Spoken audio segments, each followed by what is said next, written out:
ব্রিটিশরা এসে মাদ্রাসা প্রতিষ্ঠা করে দিয়ে একেবারে সম্পূর্ণ এম্বারের উপরে পানি ঢেলে দিয়েছে। জেহাদের কেতাব তালা মেরে দিয়েছে। যারা জেহাদ সম্পর্কে আলোচনা করবে তাদের শাস্তি এক নাম্বারে টুপি।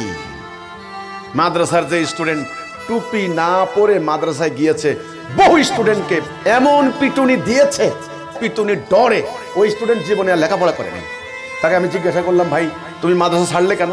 বলে, ভাই একদিন কেমনে কেমনে দুষ্টামি করে টুপি মাথায় দেই নাই, হুজুরে এমন মায়ের দিছে ভাই, মায়ের চোটে আমি আর মাদ্রাসায় যাইনি। বাহ, টুপি এত।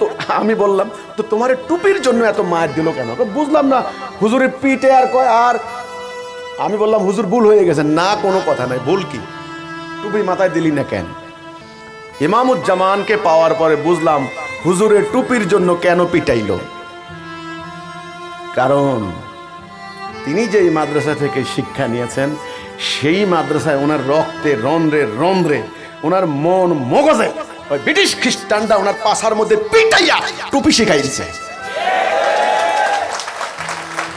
বাস, এইবার তিনি অন্য মাদ্রাসায় যাইয়া মুহাদ্দিস মুফাসসির, উনি এবার পিটানো শুরু করছে টুপির জন্য।